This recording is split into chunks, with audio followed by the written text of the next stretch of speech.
Hi people, it's Archivist here, and welcome to my extended look at Splatoon 2. If you'd prefer something a little more brief, there's a link to my quickfire review in the description. After spending a bit more time with Splatoon 2, I've come to appreciate its diversity. The game is logically split into three core types. There's the single player, the co-op, and the competitive multiplayer. Where I would recommend any player starting is with the single player. Although interestingly, you don't reach it in a typical way, rather than a conventional menu screen from which to choose your game mode. Instead, you naturally walk over to the part of the hub world that represents what you're looking for.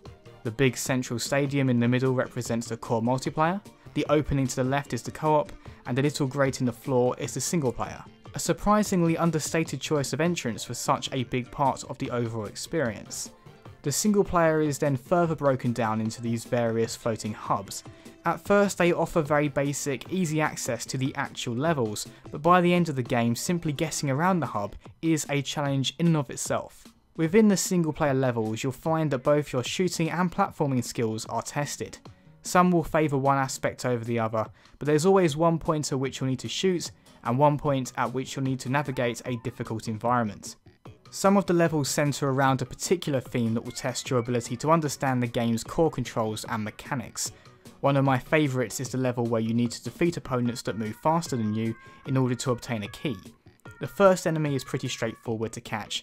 A later one is a bit harder as the enemy has multiple options it can take to evade you, and finally you need to defeat several of these enemies in a mini maze environment.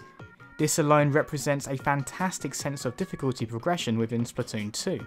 Difficulty on the whole in this portion of the game is very finely tuned. Never once did I ever blame the controls, everything felt very precise and responsive. The entire concept of transforming into a squid could have been very complicated, but Nintendo have managed to make the transformation and movement process very intuitive. Focusing more on your transformation ability, this is arguably Splatoon 2's most unique selling point. As you'll have noticed by now, your weapon fires ink across the environment. This is used to defeat enemies, but it's also used as a means of environmental traversal for you. You see, when you transform into a squid, which is instant by the way, you can move much faster and even climb up walls. A lot of what Splatoon 2 focuses on is this idea of speed and verticality. What is just so brilliant about this though, is that it's a really basic idea with a lot of uses. Nintendo have done a fantastic job taking advantage of everything this idea could potentially give you. As a result, there's also a light puzzle solving element to the game. Nothing that will ever keep you guessing for too long, but enough to bring a cerebral element to the gameplay.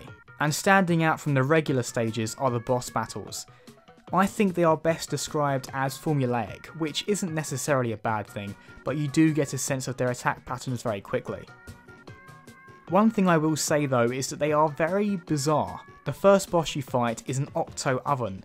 Depending on your point of view, this is either very weird and unnecessary, or incredibly creative. For me, I think it just went a little too far on the bizarre scale in some cases, but this is obviously a very subjective matter. And really to build on this, the tone of the game is an interesting blend of goofy and self-aware. At first I thought the game was making a rather poor attempt at trying to be a bit edgy, but the more I played I came to realise that there's a certain irony to Splatoon 2.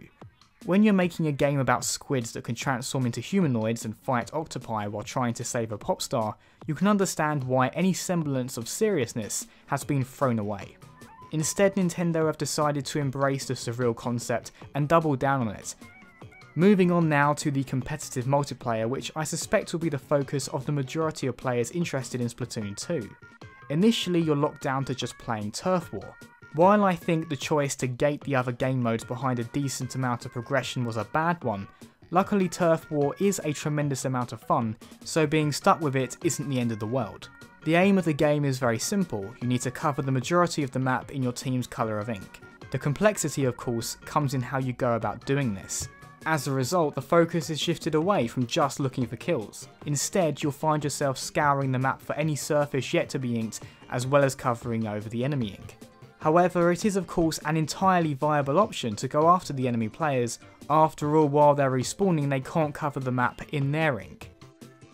The act of defeating someone in any shooter is very important to get right.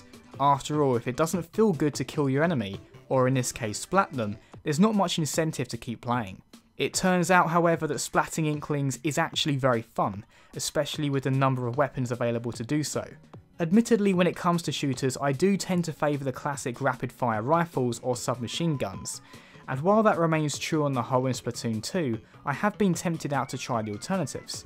With the ink roller, you have what is best used as a melee weapon.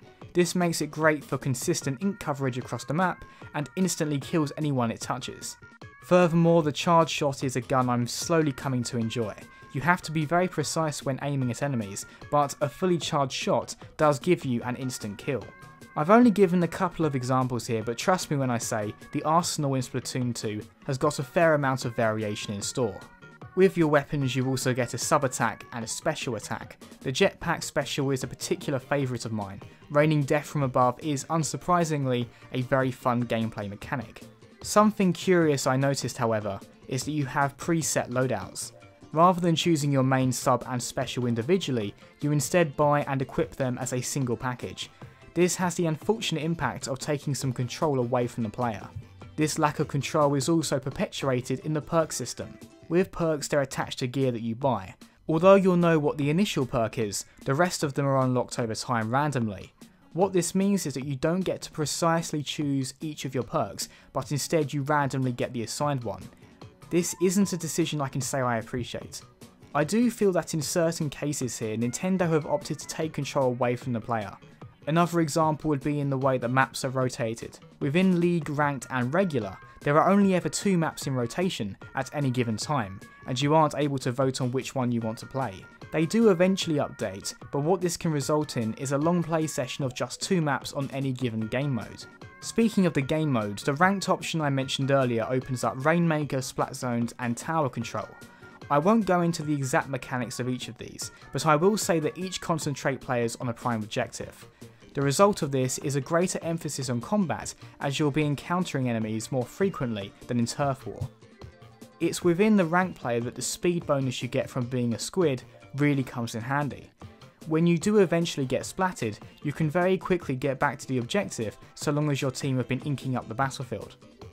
Finally, I'll touch on the co-op, which comes in the form of Salmon Run. Essentially what you have here is a horde mode that benefits from Splatoon 2's dynamic movement. Within a time limit you need to avoid dying while also collecting golden eggs and dropping them into a basket. What makes this mode at times quite challenging is that you have to take down these boss salmon that each require a different method to destroy. Salmon Run is quite simply a very solid game mode. It offers just the right difficulty, matches don't drag on too long, and again you get the fantastic controls. I wouldn't recommend Splatoon 2 purely based on Salmon Run, however it does make for a great side activity. From a technical perspective, I'm very impressed with Splatoon 2. What you get here is an unfaltering 60 FPS. In my time playing, I didn't notice a single stutter. 60 FPS is a great achievement for any game, but it really goes a long way in complementing the fast-paced action here. Although it is worth mentioning the hub world does run at 30 FPS, presumably to allow for a bit more detail on screen. This isn't a problem though, as you're basically just walking around here. As an overall package, Splatoon 2 offers a great deal of variety. Each mode has something worth experiencing, and the progression system offers an incentive to start investing some real time in the game. However, as I've mentioned, I do wish that a bit more control was given to the player in terms of customizing multiplayer loadouts, and I'm really not a fan of the map rotation system. That being said, the game is very impressive from a technical perspective, and it's difficult to imagine the controls being any better than they already are. When mobility meets precision and creativity collides with brilliance, you get Splatoon 2. 9 squids out of 10. I've been Archivist, and if you've enjoyed this video, subscribe to the channel for more. Thanks for watching, and I'll see you next time.